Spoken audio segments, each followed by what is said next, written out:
Hello दोस्तों, स्वागत है आपका आज के इस वीडियो में। अगर आप KBS TGT PRT special educator tier 2 तो हो गया आपका टीयर 3 के इंटरव्यू की तैयारी कर रहे हैं, तो आज का वीडियो आपके लिए बहुत महत्वपूर्ण है।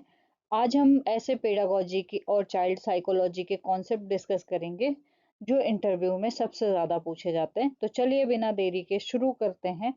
पहला क्वेश्चन है, बाल विकास क्या है? ठीक है, एग्जामिनर आपसे पूछेगा कि बाल विकास क्या है। सबसे पहला और बेसिक सवाल है। अब आपको जवाब क्या देना है, आपको पहले इसका उत्तर पढ़ लेते हैं। बाल विकास एक सतत प्रक्रिया है जिसमें बच्चे की शारीरिक, मानसिक, सामाजिक और भावनात्मक परिवर्तन शामिल होते हैं। ये गर्भावस्था से शुरू होकर किशोर अवस्था तक चलता है। ठीक है, तो चलिए देख लेते हैं एक बार किस तरीके से आपको जवाब देना है। आपको जवाब देना है कि सरिया मैम, बाल विकास जो है एक सतत प्रक्रिया है जो माँ के गर्भ से शुरू होकर किशोरावस्था तक चलती है। इसमें बच्चे की शारीरिक, मानसिक, सामाजिक और भावनात्मक बदलाव इसमें शामिल होते हैं। एग्जाम्पल ले सकते हैं आप। एग्जाम्पल के लिए, जैसे एक बच्चा पहले चलना शुरू करता है, फिर बोलना और सोचना सीखता है, और फिर स्कूल जाकर दोस्त बनाना सीखता है। ठीक है, चलिए आगे बढ़ते हैं, नेक्स्ट क्वेश्चन देख लेते हैं। नेक्स्ट क्वेश्चन जो है ये आपसे पूछ सकता है, विकास और वृद्धि में अंतर। बहुत कॉमन सा सवाल है, लेकिन ये पूछ सकते हैं। तो पहले उत्तर देख लेते हैं। वृद्धि शारीरिक बदलाव जैसे ऊंचाई, वजन, जबकि विकास जो है समग्र परिवर्तन जिसमें व्यवहार, सोच और भावनाएं शामिल हैं। ठीक है, अब आपको यहाँ पर जवाब किस तरीके से देना है कि सर या मैम, ग्रोथ सिर्फ शारीरिक बदलाव है जिसे हम नाप सकते हैं, यानी कि क्वांटिटेटिव है। जैसे बच्चे की हाइट या वेट बढ़ना, वही डेवलपमेंट। जैसे बच्चे की हाइट या वेट बढ़ना, वही डेवलपमेंट जो है एक बहुत बड़ा कॉन्सेप्ट है। इसमें मतलब शारीरिक के साथ साथ व्यवहार, सोच और भावनाएं भी शामिल हैं। एग्जाम्पल के लिए, अगर बच्चे का कद बढ़ रहा है तो वो ग्रोथ है, लेकिन अगर बच्चा सही और गलत में फर्क करना सीख रहा है तो वो डेवलपमेंट है। ठीक है, इस तरीके से आप जवाब दे सकते हैं। जब आप एग्जाम्पल ऐड करते हैं किसी चीज में, तो वो चीजें ज्यादा अच्छे से समझ में आ जाएगी। ठीक है, मुझे पता है कि एग्जामिनर वहां पर सिचुएशन देगा, लेकिन जो भी सिचुएशन दे, मैं ये चाहती हूँ कि आप उसके लिए प्रिपेयर रहें। ठीक है, कोई भी सिचुएशन आपके सामने आ जाए, आप अच्छे से प्रिपेयर करके जाओ, ताकि किसी एग्जामिनर के किसी सिचुएशन में आप फंसो नहीं, फटाफट जवाब दो। तो अगर आपका जब कॉन्सेप्ट क्लियर होगा तभी तो सिचुएशन का जवाब दे पाओगे, कोई भी चीज पूछेगा तो। ठीक है, तो कॉन्सेप्ट क्लियर होना बहुत जरूरी है। चलिए आगे बढ़ते हैं और देख लेते हैं हमारी नेक्स्ट स्लाइड। नेक्स्ट स्लाइड जो है आपके सामने है। यहाँ पर पूछ सकता है क्वेश्चन कि प्याजे के संज्ञानात्मक विकास के चरण बताइए। ठीक है, अब मतलब यहाँ पर इसका आंसर देख लेते हैं। तो इसके चार चरण होते हैं। पहला संवेदी गति अवस्था यानी कि सेंसरी मोटर स्टेज, दूसरा पूर्व संचालन अवस्था यानी कि प्री ऑपरेशनल स्टेज, तीसरा है ठोस संक्रियात्मक अवस्था यानी कि formal operational sorry formal operation stage इसको नहीं बोलते हैं, इसको बोलते हैं कंक्रीट ऑपरेशनल स्टेज। और चौथा जो है वो क्या है, औपचारिक संक्रियात्मक अवस्था यानी कि फॉर्मल ऑपरेशनल स्टेज बोलते हैं। ठीक है, चलिए अब देख लेते हैं आपको इसको एग्जामिनर को कैसे बताना है, उसको कैसे जवाब देना है। तो आपको बताना है कि सर या मैम, जीन प्याजे ने बताया था कि बच्चे का दिमाग उम्र के साथ कैसे विकसित होता है। इसके लिए उन्होंने क्या दिया, 4 स्टेप दिए थे। ठीक है, क्या दिया था, 4 स्टेप दिया था, ये चीज ध्यान रखना। फिर आपको एक एक स्टेप अच्छे से डिस्क्राइब करना है। पहला स्टेप जो है वो क्या है, तो पहला स्टेज आपको डिफाइन इस तरीके से करना है कि सर या मैम, पहला जो स्टेज है वो है संवेदी गति अवस्था यानी कि सेंसरी मोटर स्टेज, जो 0 to 2 ईयर मतलब इसकी अवधि है। इसमें बच्चा अपनी सेंस मतलब यानी आँख, कान, हाथ से सीखता है। एग्जाम्पल के लिए, खिलौने को मुंह में डालकर या छूकर महसूस करता है, इसको रिफ्लेक्स एक्टिविटी अवस्था भी बोलते हैं। ठीक है, तो इस तरीके से आप डिफाइन कर सकते हैं। दूसरा जो है, इसको डिफाइन कैसे करना है कि पूर्व संचालन अवस्था जो है, इसको प्री ऑपरेशनल स्टेज बोलते हैं इंग्लिश में। 2 से 7 साल इसका क्या एज रेंज है। अ, इसमें बच्चा खिलौने से बातें करता है, एनिमिज्म और अपनी ही दुनिया में रहता है। ठीक है, उसको लगता है कि दुनिया जो है उसके आगे पीछे घूम रही है, उसको लगता है। एनिमिज्म का मतलब क्या है, आप सबने पढ़ा होगा। एनिमिज्म जो है, एनिमिज्म में क्या होता है, जो चीजें मतलब जो लिविंग थिंग होती हैं, मतलब नॉन लिविंग थिंग होती हैं, वो भी लगता है बच्चे को कि लिविंग थिंग होती है वो। ठीक है, मतलब जो चीजें निर्जीव होती हैं, जैसे पंखा है, कार है, बाइक है, उसको लगता है कि वो चलती हुई दिखाई देती है। ठीक है, नेक्स्ट जो है इसको, नेक्स्ट जो है इसको डिफाइन करना है कि मैम, तीसरी अवस्था है मैम या सर, तीसरी अवस्था है ठोस संक्रियात्मक अवस्था, जिसकी एज रेंज है 7 से 11 साल। ठीक है, एग्जाम्पल दे सकते हैं। अब बच्चा यहाँ पर क्या करता है, लॉजिक लगाने लगता है, उसे पता चल जाता है चौड़े ग्लास और लंबे ग्लास में पानी बराबर ही आ सकता है। और चौथी अवस्था जो है वो है औपचारिक संक्रियात्मक अवस्था, जो 11 से ऊपर है। ठीक है, इसमें एग्जाम्पल के लिए आप बता सकते हैं कि बच्चा अब्स्ट्रैक्ट थिंकिंग करने लगता है, जो चीजें सामने नहीं है उनके बारे में भी गहराई से सोच सकता है। नेक्स्ट क्वेश्चन जो है वो देख लेते हैं। इस तरीके से आपको सिचुएशन दे सकता है एग्जामिनर कि आप कक्षा में इंडिविजुअल डिफरेंस को कैसे संभालेंगे। ठीक है, यानी व्यक्तिगत विभिन्नता वाले बच्चे को कैसे संभालेंगे। तो इसका आंसर पहले देख लेते हैं। इसमें है विभिन्न शिक्षण विधियों का उपयोग, समूह गतिविधियां, तीसरा है अलग अलग स्तर के प्रश्न, और चौथा है व्यक्तिगत ध्यान। ठीक है, अब आपको जवाब किस तरीके से देना है कि सर या मैम, हर बच्चा जो है अपने आप में अलग और यूनिक होता है। एक टीचर के रूप में हम एक ही तरीके से सबको नहीं पढ़ा सकते। अब यहाँ पर एग्जाम्पल आप ले सकते हैं कि क्लास में कुछ बच्चे देखकर जल्दी सीखते हैं, जैसे विजुअल लर्नर्स, कुछ सुनकर अच्छा सीखते हैं, जैसे ऑडिटरी लर्नर। इसलिए मैं स्मार्ट बोर्ड का भी इस्तेमाल करूंगा या करूंगी, और बोलकर भी समझाऊंगा या समझाऊंगी। साथ ही मैं ग्रुप एक्टिविटी करवाऊंगी या करवाऊंगा, और हर बच्चे के लेवल के अनुसार अलग अलग तरह के प्रश्न पूछूंगा, ताकि सबको पर्सनल अटेंशन मिल सके। ठीक है, इस तरीके से आप इसको डिफाइन कर सकते हैं। चलिए आगे बढ़ते हैं और देख लेते हैं हमारा नेक्स्ट क्वेश्चन।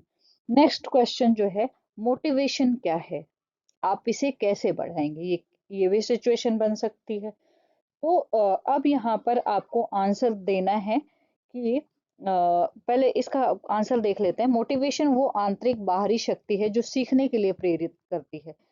बढ़ाने के यहाँ पर पढ़ाने के तरीके, ठीक है, बढ़ाने के तरीके नहीं है यहाँ पर, पढ़ाने के तरीके, ये मिसप्रिंट हो गया किसी वजह से। ठीक है, तो पढ़ाने के तरीके, पहला तो है पॉजिटिव रीइंफोर्समेंट, सकारात्मक रीइंफोर्समेंट। ठीक है, दूसरा है रुचिकर गतिविधियां। ठीक है, तीसरी है प्रशंसा। तो चलिए देख लेते हैं इसको, इसका जवाब कैसे देना है। इसका जवाब देना है आपको, सर या मैम, मोटिवेशन वो इंटरनल या एक्सटर्नल शक्ति है जो हमें कुछ सीखने या करने के लिए पुश करती है।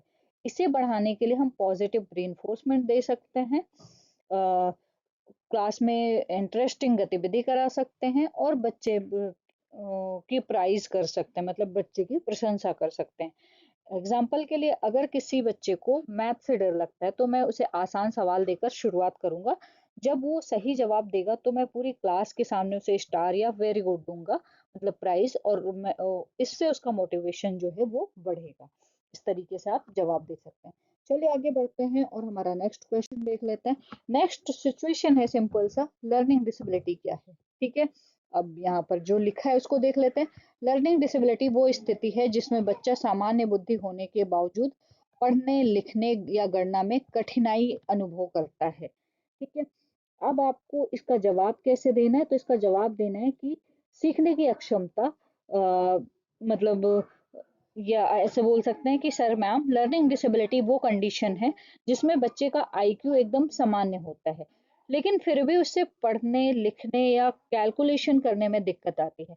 एग्जाम्पल जैसे तारे जमी पर फिल्म जो है, उसमें एक कैरेक्टर है ईशान अवस्थी, वो बहुत स्मार्ट और क्रिएटिव था, लेकिन उसे डिसलेक्सिया था, जिससे वो बी को क्या पढ़ता था, डी पढ़ता था। ठीक है, हमेशा उसे बी और डी में कंफ्यूजन था, अक्षर उसके सामने नाचते हुए दिखाई देते थे, डांस करते हुए दिखाई देते थे। इस तरीके से आप एग्जाम्पल दे सकते हैं। चलिए आगे बढ़ते हैं और हमारा नेक्स्ट क्वेश्चन देख लेते हैं। नेक्स्ट क्वेश्चन जो है 7 नंबर का, यहाँ पर पूछा है कि इंक्लूसिव एजुकेशन क्या है। ठीक है, इंक्लूसिव एजुकेशन क्या है, तो यहाँ पर देख लेते हैं इसका आंसर। जहां सभी बच्चे सामान्य प्लस विशेष आवश्यकता वाले एक ही कक्षा में साथ पढ़ते हैं। अब आपको इसमें जवाब कैसे देना है, तो आजकल इस पर सबसे ज्यादा जोर दिया जा रहा है, तो आपको जवाब देना कि सर या मैम, ये एक ऐसा सिस्टम है जहां सभी बच्चे, चाहे वो सामान्य हो या विशेष आवश्यकता वाले, एक ही छत के नीचे एक ही क्लासरूम में एक साथ पढ़ते हैं। एग्जाम्पल के लिए, क्लास में एक व्हीलचेयर का इस्तेमाल करने वाला बच्चा और दूसरे सामान्य बच्चे एक साथ बैठकर ग्रुप प्रोजेक्ट बना रहे हैं, तो बिना किसी भेदभाव के। ठीक है, इसको इंक्लूसिव एजुकेशन बोलते हैं। तो चलिए आगे बढ़ते हैं और देख लेते हैं हमारा नेक्स्ट क्वेश्चन। नेक्स्ट क्वेश्चन जो है, क्लासरूम मैनेजमेंट कैसे करेंगे, ये क्वेश्चन आपसे एग्जामिनर पूछ सकता है। ठीक है, तो यहाँ पर एक टीचर के लिए सबसे बड़ी परीक्षा है, तो देख लेते हैं इसमें आंसर में क्या लिखा है। स्पष्ट नियम बनाना, सकारात्मक अनुशासन, इंगेजिंग टीचिंग मेथड और समय प्रबंधन। तो चलिए देखते हैं इसका जवाब कैसे देना है। इसका जवाब आपको देना है कि क्लास को मैनेज करने के लिए मैं सबसे पहले नियम क्लियर बनाऊंगी या बनाऊंगा, पॉजिटिव अनुशासन रखूंगी और अपना टाइम मैनेजमेंट सही रखूंगी। एग्जाम्पल के लिए, अगर क्लास में बच्चे बहुत शोर मचा रहे हैं, तो मैं उन्हें डांटने के बजाय ऐसी इंगेजिंग एक्टिविटी या कहानी शुरू कर दूंगी जिससे उनका ध्यान अपने आप मेरी तरफ आ जाए। इस तरीके से आप जवाब दे सकते हैं। तो चलिए आगे बढ़ते हैं और क्वेश्चन नंबर 9 देख लेते हैं। क्वेश्चन नंबर 9 जो है, यहाँ पर पूछ सकते हैं कि रीइंफोर्समेंट क्या है, पुनर्बलन क्या है। तो यहाँ पर जो उत्तर है वो क्या है, ऐसा प्रोत्साहन जो व्यवहार को दोहराने के लिए प्रेरित करे। ठीक है, तो अब आपको जवाब कैसे देना है कि सर या मैम, ये एक ऐसा प्रोत्साहन है जो किसी अच्छे व्यवहार को बार बार दोहराने के लिए प्रेरित करता है। एग्जाम्पल के लिए, एक बच्चे ने अपनी पेंसिल दूसरे बच्चे के साथ शेयर की, टीचर ने देखकर कहा शाबाश, ये बहुत अच्छी आदत है। ये सुनकर बच्चा भविष्य में भी दूसरों की मदद करेगा। इसे क्या बोलते हैं, पॉजिटिव रेनफोर्समेंट बोलते हैं। चलिए आगे बढ़ते हैं और देख लेते हैं नेक्स्ट क्वेश्चन। तो नेक्स्ट क्वेश्चन जो है वो हमारे सामने है। नेक्स्ट क्वेश्चन क्या है, इंटेलिजेंस क्या है, बुद्धि क्या है। इंटरव्यू में पूछ सकते हैं कि आप एक इंटेलिजेंट बच्चे को कैसे पहचानेंगे। तो यहाँ पर जो आंसर लिखा है उसको देख लेते हैं। नई परिस्थितियों में सीखने और समस्या समाधान की क्षमता। ठीक है, अब इसका जवाब कैसे देना है आपको, तो इसका जवाब देना है कि सर या मैम, इंटेलिजेंस सिर्फ अच्छे मार्क्स लाना नहीं है, ये नई सिचुएशन में जल्दी सीखने और समस्या को सॉल्व करने की क्षमता है। एग्जाम्पल के लिए, अगर क्लास में अचानक लाइट चली जाए, कोई बच्चा तुरंत खिड़कियां खोलकर कोई और जुगाड़ लगाकर पढ़ाई का माहौल बना दे, तो उसकी इंटेलिजेंस और प्रॉब्लम सॉल्विंग स्किल्स अच्छी है। ठीक है, चलिए आगे बढ़ते हैं और हम नेक्स्ट क्वेश्चन देख लेते हैं हमारा। नेक्स्ट क्वेश्चन जो है, नेक्स्ट सिचुएशन जो है वो है, आप एक अच्छे शिक्षक की विशेषताएं क्या मानते हैं। ठीक है, तो यहाँ पर जो आंसर है वो देख लेते हैं, पहले पढ़ लेते हैं। धैर्य, सहानुभूति, स्पष्ट संचार, विषय ज्ञान, प्रेरणादायक व्यक्तित्व। आपको जवाब कैसे देना है, यहाँ पर ये सवाल आपके खुद के व्यक्तित्व को दर्शाने के लिए भी है, तो आपको सब जवाब कैसे देना है। आपको जवाब देना है कि सर या मैम, एक अच्छे शिक्षक में धैर्य, सहानुभूति, स्पष्ट संचार मतलब क्लियर कम्युनिकेशन, सब्जेक्ट नॉलेज और इंस्पायरिंग पर्सनालिटी होना चाहिए। एग्जाम्पल के लिए, अगर कोई बच्चा एक ही सवाल 5 बार पूछता है, तो बिना गुस्सा किए उसे 5 अलग अलग तरीकों से समझाना एक पेशेंस और एम्पैथी वाले टीचर की निशानी है। चलिए आगे बढ़ते हैं और देख लेते हैं हमारा नेक्स्ट क्वेश्चन। नेक्स्ट क्वेश्चन जो है 12 नंबर का है। ये क्वेश्चन क्या कह रहा है कि ऐसे सिचुएशन आ सकते हैं, आप लेसन प्लान कैसे बनाएंगे। ऐसे लेसन प्लान से आप क्वेश्चन आपसे पूछे जा सकते हैं, तो ये चीज हमेशा ध्यान रखना। ठीक है, तो और पूछे जाएंगे, ये तो पक्का है। लेसन प्लान से क्वेश्चन, टीचिंग के प्रोफेशन में जा रहे हैं और लेसन प्लान से क्वेश्चन ना, ऐसा हो ही नहीं सकता। ठीक है, तो चलिए देख लेते हैं इसके कुछ स्टेप हैं यहाँ पर। आप यहाँ पर उद्देश्य निर्धारित, सामग्री चयन, गतिविधियां और मूल्यांकन। ठीक है, तो सबसे पहले यहाँ पर बात करेंगे किस तरीके से आपको जवाब देना है। ठीक है, लेसन प्लान क्या है, टीचर का सबसे बड़ा हथियार होता है। अब आपको जवाब कैसे देना है कि सर या मैम, एक प्रभावी लेसन प्लान के 4 मुख्य स्टेप होते हैं। पहला जो है, सेटिंग ऑब्जेक्टिव, आज बच्चे क्या सीखेंगे। दूसरा जो है, सामग्री चयन, सेलेक्टिंग मटेरियल यानी टीएलएम, टीचिंग लर्निंग क्या होगा। तीसरा जो है, हम कौन सी एक्टिविटी कराएंगे। और चौथा जो है, आखिर में चेक करना कि बच्चे समझे या नहीं। अब इसे एग्जाम्पल के साथ समझते हैं। कि अगर मुझे पौधों के भाग पढ़ाना है तो मेरा उद्देश्य होगा कि बच्चे जड़, तना, पत्ती को पहचाने। सामग्री के लिए मैं एक असली पौधा लाऊंगा। एक्टिविटी के मैं बच्चों से पौधे के हिस्से टच कराऊंगा और मूल्यांकन के लिए उनसे एक छोटा सा डायग्राम बनाने को कहूंगा। इस तरीके से आप इसका जवाब दे सकते हैं। आगे बढ़ते हैं और देख लेते हैं हमारा नेक्स्ट क्वेश्चन। नेक्स्ट क्वेश्चन है 13 नंबर का। आप कमजोर छात्रों को कैसे सुधारेंगे? ठीक है, ये एक सिचुएशन बेस्ड सवाल है। तो यहाँ पर देख लेते हैं, कुछ पॉइंट लिखे हैं।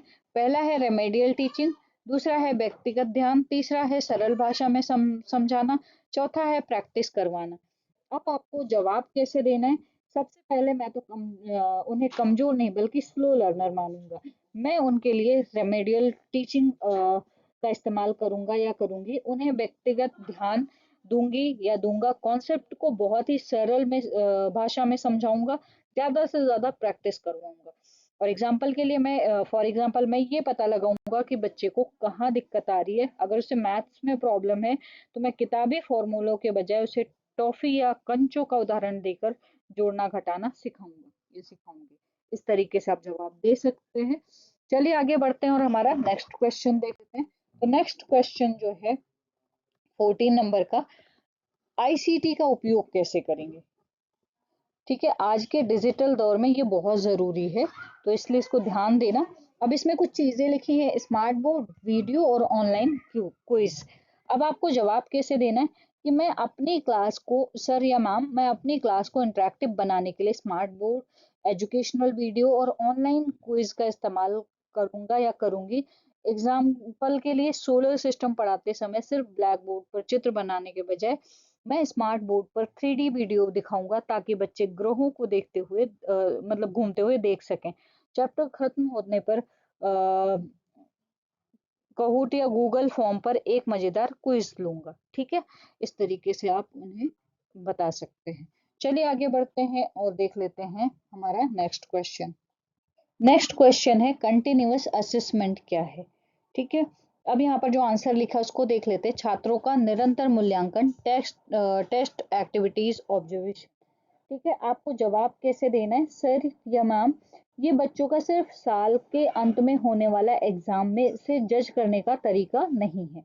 ये छात्र सॉरी ये विद्यार्थियों को निरंतर मतलब विद्यार्थियों का निरंतर मूल्यांकन है, जो डेली बेसिस पर टेस्ट, क्लास एक्टिविटीज और ऑब्जर्वेशन के जरिए होता है। एग्जाम्पल के लिए मैं सिर्फ बच्चे की कॉपी चेक नहीं करूंगा, बल्कि ये भी ऑब्जर्व करूंगा या करूंगी कि वो ग्रुप डिस्कशन में कैसे बोलता है, दूसरों की मदद करता है या नहीं, और प्रोजेक्ट्स में कितना क्रिएटिव है। इसे फॉर्मेटिव असेसमेंट भी कहते हैं। ठीक है, इस तरीके से आप जवाब देख सकते हैं। तो चलिए आगे बढ़ते हैं और हमारा नेक्स्ट क्वेश्चन देख लेते हैं। नेक्स्ट क्वेश्चन जो है आपके सामने है, एनईपी 2020 का क्या महत्व है? यहाँ पर कुछ ऑप्शन लिखे हैं, कुछ पॉइंट्स लिखे हैं। Holistic development, skill based learning, मातृभाषा में शिक्षा। अब आपको बोलना कैसे है? तो आपको बोलना है, सर या मैम, एनईपी 2020 का मुख्य फोकस जो है रटने के पर नहीं है, बल्कि बच्चे के समग्र विकास पर है। ये स्किल बेस्ड लर्निंग और शुरुआत में मातृभाषा में शिक्षा देने पर जोर देती है। एग्जाम्पल के लिए अगर कोई बच्चा गांव में आता है, उसे इंग्लिश या स्टैंडर्ड हिंदी समझने, गांव से आता है तो क्या होता है, उसे इंग्लिश या स्टैंडर्ड हिंदी समझने में दिक्कत होती है। तो मैं शुरुआत में उसकी मातृभाषा या लोकल भाषा का इस्तेमाल करके कॉन्सेप्ट को समझाऊंगा या समझाऊंगी, ताकि वो पढ़ाई से डरे नहीं। नेक्स्ट क्वेश्चन जो है आपकी स्क्रीन पर है। यहाँ पर क्वेश्चन सिचुएशन बेस्ड है, पूछ सकते हैं कि आप डिसिप्लिन को कैसे मेंटेन करेंगे अपनी क्लास में। तो यहाँ पर कुछ चीजें हैं, सकारात्मक दृष्टिकोण, नियमों का पालन, बच्चों से कम्युनिकेशन यानी संवाद। आपको जवाब कैसे देना है?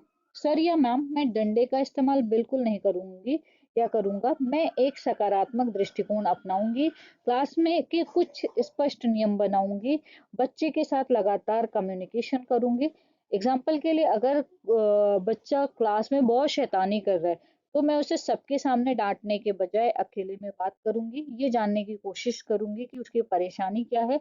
साथ ही क्लास के नियम मैं बच्चों के साथ मिलकर ही बनाऊंगी, ताकि वो खुद उन नियमों का पालन करने के लिए जिम्मेदारी महसूस करे। चलिए आगे बढ़ते हैं और देख लेते हैं हमारा नेक्स्ट क्वेश्चन। नेक्स्ट क्वेश्चन जो है आपकी स्क्रीन पर है। यहाँ पर क्वेश्चन है, टीचिंग मेथड कौन कौन सी हैं। ठीक है, तो यहाँ पर कुछ पॉइंट्स लिखे हैं, lecture, discussion, activity based, play way method. ठीक है, डिमॉन्स्ट्रेशन मेथड भी कर सकते हो आप, ये भी बता सकते हो।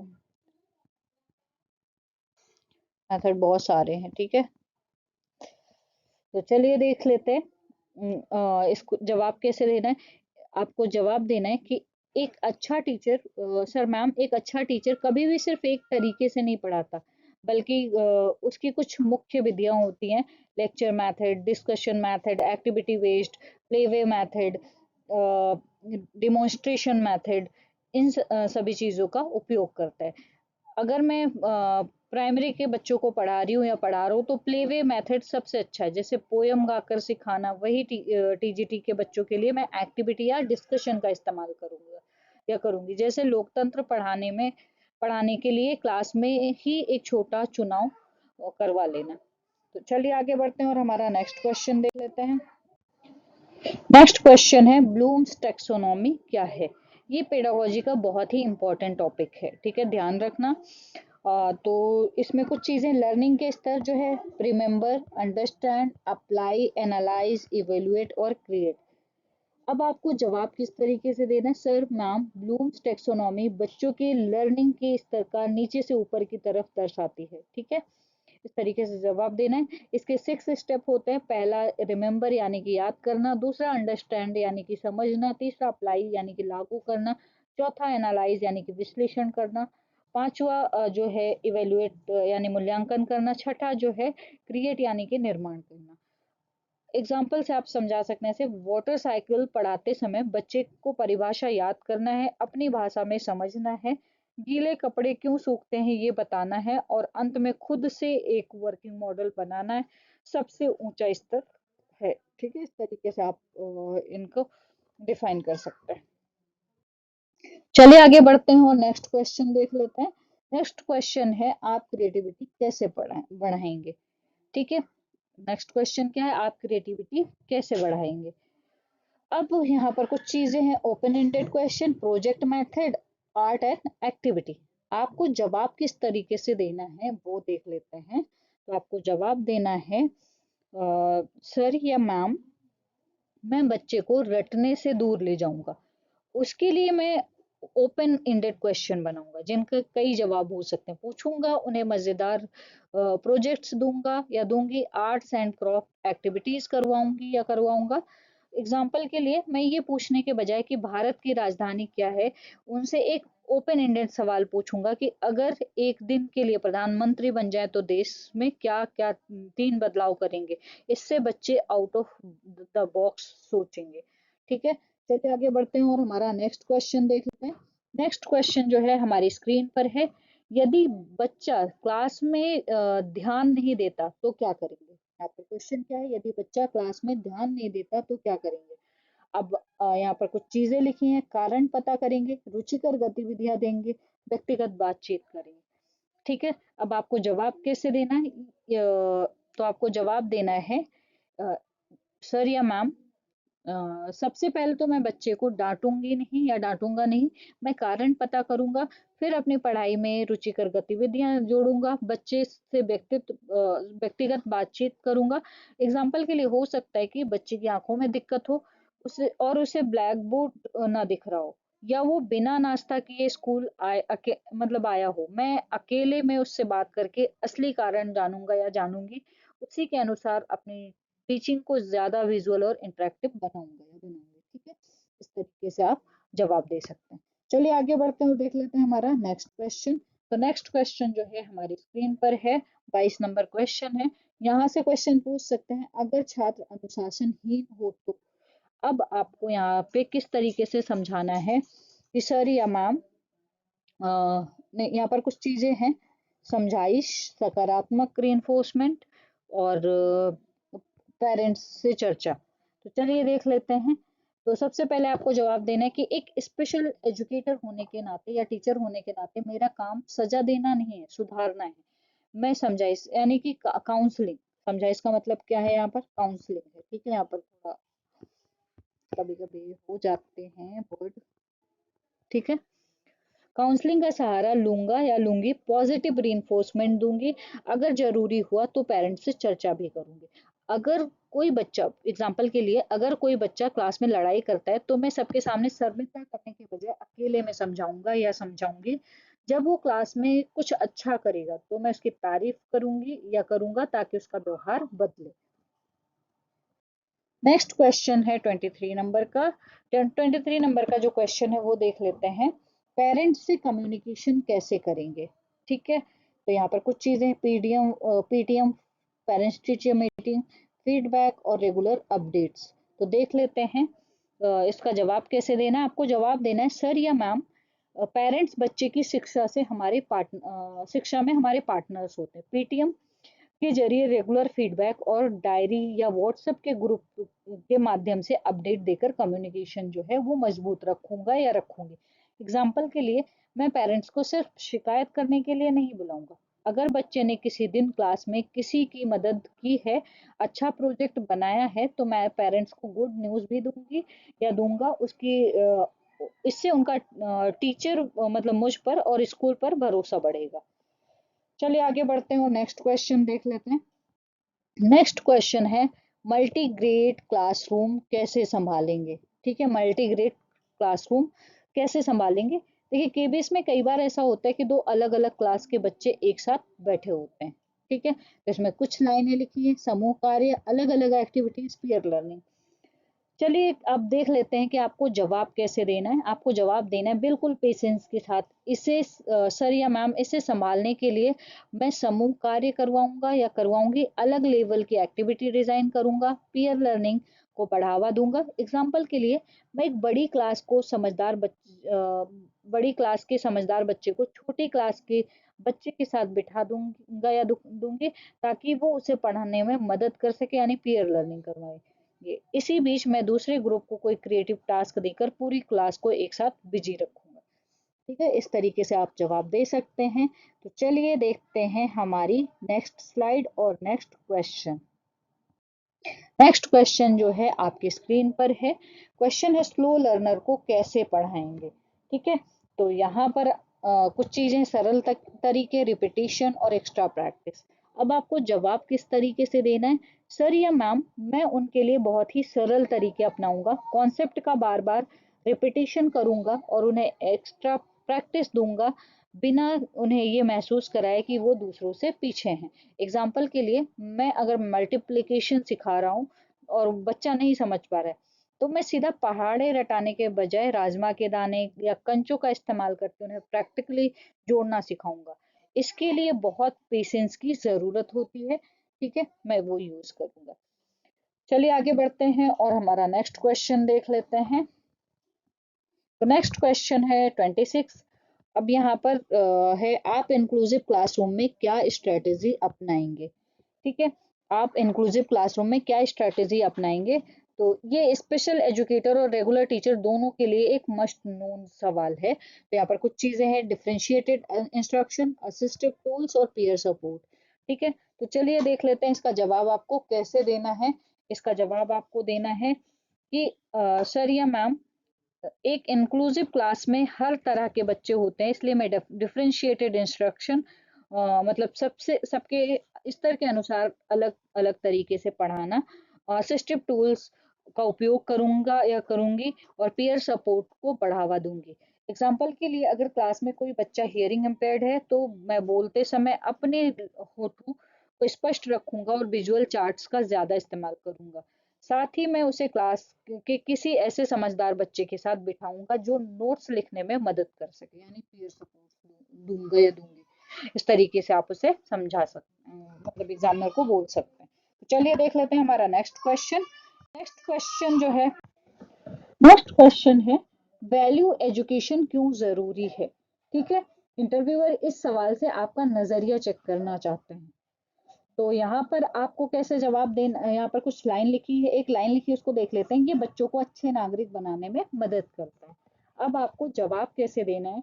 आपको जवाब देना है, सर या मैम, शिक्षा का उद्देश्य सिर्फ किताबी ज्ञान देना या एग्जाम पास कराना नहीं है, वैल्यू एजुकेशन इसके लिए जरूरी है, क्योंकि ये बच्चे को अच्छे नागरिक और एक बेहतरीन इंसान बनाने में मदद करती है। एग्जाम्पल के लिए मैथ या साइंस उन्हें एक अच्छी नौकरी दिला सकते हैं, लेकिन वैल्यू एजुकेशन उन्हें सिखाएगी कि इन्वायरमेंट कैसे बचाना है, बड़ों की रिस्पेक्ट कैसे करनी, जीवन में ईमानदारी और एम्पैथी कैसे रखनी है। तो चलिए आगे बढ़ते हैं और देख लेते हैं हमारा नेक्स्ट क्वेश्चन और नेक्स्ट स्लाइड। नेक्स्ट क्वेश्चन जो है हमारे सामने है। क्वेश्चन है फॉर्मेटिव और समेटिव असेसमेंट में अंतर बताओ। तो यहाँ पर कुछ लाइन लिखी है। फॉर्मेटिव जो है वो क्या है, ऑन गोइंग है। समेटिव जो है फाइनल इवेल्युएशन है। ये पेडागोजी का बहुत ही क्लासिक सवाल है। अब आपको जवाब कैसे देना है कि सर या मैम बहुत ही आसान भाषा में समझे। फॉर्मेटिव असेसमेंट जो है वो पढ़ाई के दौरान यानी ऑन गोइंग चलता रहता है, ताकि कमियों को सुधारा जा सके, जबकि समेटिव असेसमेंट साल या टर्म के अंत में फाइनल इवेल्युएशन होता है, जो जज करने के लिए होता है। ठीक है, एग्जाम्पल के लिए जब एक शेफ खाना बनाते समय उसे चखता है नमक सही है या नहीं, तो वो फॉर्मेटिव असेसमेंट है, ताकि वो तुरंत नमक ठीक कर सके। लेकिन जब वो खाना मेहमानों को परोस दिया जाता है और मेहमान उसे खाकर नंबर देते हैं, तो वो समेटिव असेसमेंट है। इस तरीके से आप बता सकते हैं।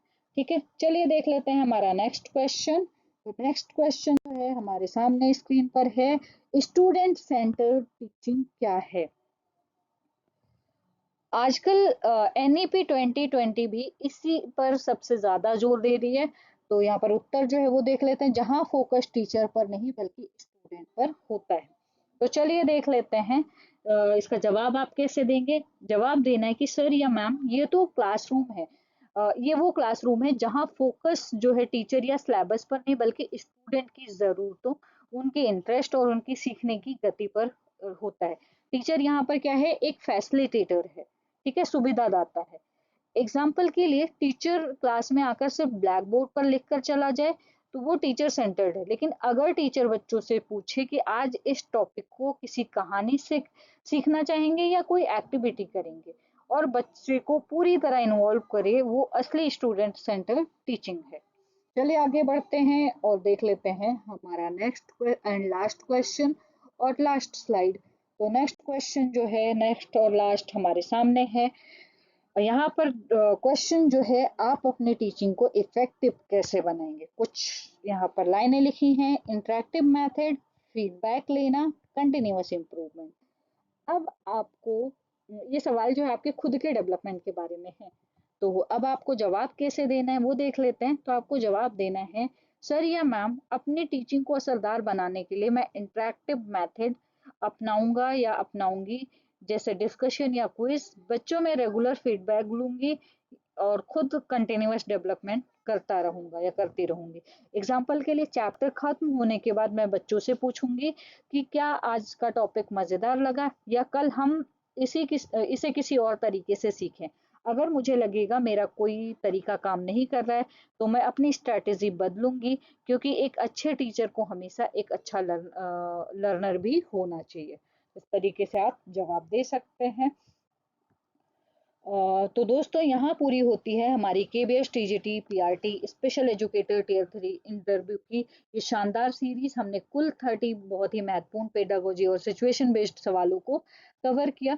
अगर आपने इन सभी सवालों और उनकी रियल लाइफ एग्जाम्पल को अच्छे से समझ लिया है तो यकीन मानिए इंटरव्यू में आप बाकी सभी स्टूडेंट से बहुत आगे होंगे। जाते जाते बस 3 गोल्डन रूल्स हमेशा याद रखिएगा।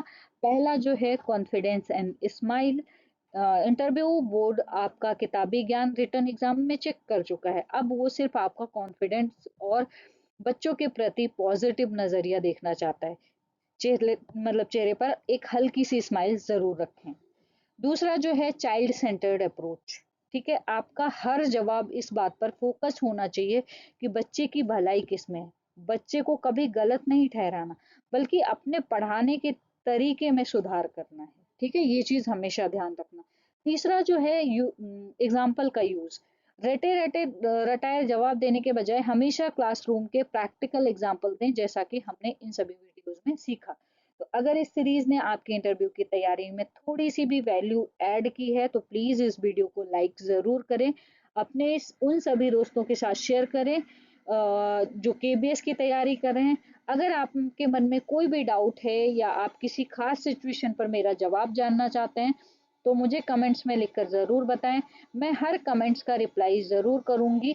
ऐसे ही बेहतरीन एजुकेशनल वीडियोस के लिए चैनल को अभी सब्सक्राइब कर लें और बेल आइकन दबा दें। आप सभी भावी शिक्षकों को आपके केबीएस इंटरव्यू के लिए ऑल द वेरी बेस्ट। खुद पर भरोसा रखें, अपने बेहतरीन टीचर मतलब आप बेहतरीन टीचर बनने वाले हैं। You can do it. ठीक है, मिलते हैं नेक्स्ट वीडियो में। तब तक के लिए कीप लर्निंग, कीप स्माइलिंग। जय हिंद।